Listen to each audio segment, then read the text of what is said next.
It's about that time again in the gaming industry where we are on the verge of a new generation of consoles being released. Now, we've been getting teased for months on end regarding various different types of the newer generation consoles, being the digital versions, and then there's obviously been the disc version, or the rather, which I like to refer to as the legacy edition versions, which basically has got everything in it. Personally, I prefer having the physical disc because then I know I own the game, I can do whatever I want with it. For those of you who don't mind getting the digital versions of consoles, it's not a bad thing to look into.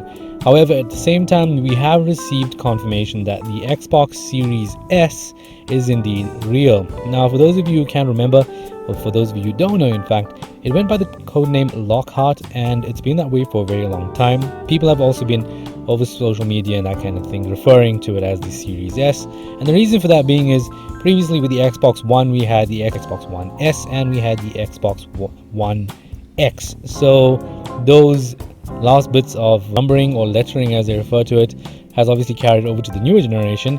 And thanks to Zach S on Twitter, he has posted a few pictures regarding the new controller for the new Xbox console. And when going through it, there appears to be reference to the Xbox Series X and the Xbox Series S on the leaflet or the manual itself. It also does claim to be compatible with Xbox One, Windows 10, Android and iOS.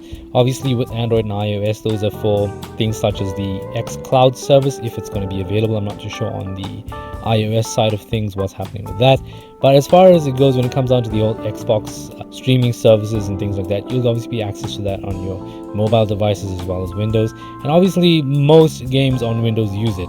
So it's good to see that obviously compatibility is going to be there for all existing devices and for future devices, which I find to be very, very interesting. And obviously the main crux of today's video is that, hey, it's been confirmed, ladies and gentlemen, by Microsoft themselves, or rather a leak from one of Microsoft's manuals, and that is the Xbox Series S is indeed real. Now, in terms of what the console itself looks like, there's been a lot of renders online and a lot of fan-made pictures from what I assume. I don't really know what the exact console itself may look like, or rather at the time of recording this video, I don't really know what the exact console will look like.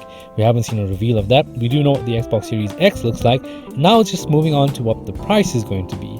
Is it going to be significantly cheaper? There's been a lot of rumors regarding the pricing of Xbox and that they plan on undercutting Sony, and this may be a good thing for Microsoft itself. I mean, they are a huge corporation. They've been around for, well, decades, and they probably can't afford to do that given their long history and line of products that they have to offer. They obviously got a bit of money in the bank to cut loose on, so they probably would want to take a knock on that just to get those consoles in everybody's houses, and then from there they can make their money back with things like the Xbox Game Pass and all of the other legacy stuff they can carry over from your previous Xbox consoles. Those kind of things will be beneficial to all new Series X or Series S users, I assume. Obviously those of you with a digital library will carry that over. Those of you with physical copies would have to make sure you get the Xbox Series X console itself. But either way, having confirmation on this, and also the fact that Sony may have their hands full with Xbox, in the sense that price differences may be a huge factor in determining whether you buy an Xbox or PlayStation going forward. I mean, I know for a lot of these consoles it's going to be parents buying it for their kids, and they may look at the next generation and say, you know what, Xbox is a cheap alternative, and you're going to have to go with that. You know, and some kids out there, those who engage in the free-to-play stuff that's available on all consoles, it really wouldn't matter to them. They're getting the new next-gen experience at a cheaper price, so those things you got to take into account as well. Obviously Sony's got the exclusives to look at, and that will be a huge determining factor for certain fans. Like for me particularly, I love God of War, Spider-Man, those kind of things, Ratchet and Clank. So I'm obviously going to go for a PlayStation 5. I'd love to get both if possible.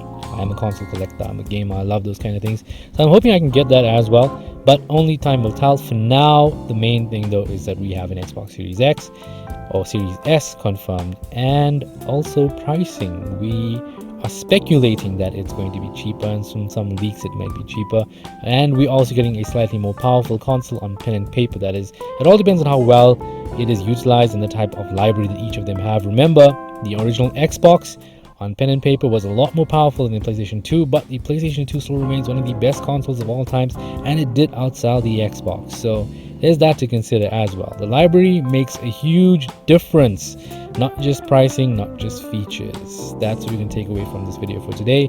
If you enjoyed it, do like, do share it. Do subscribe as well for more. I hope to see you guys in the next one.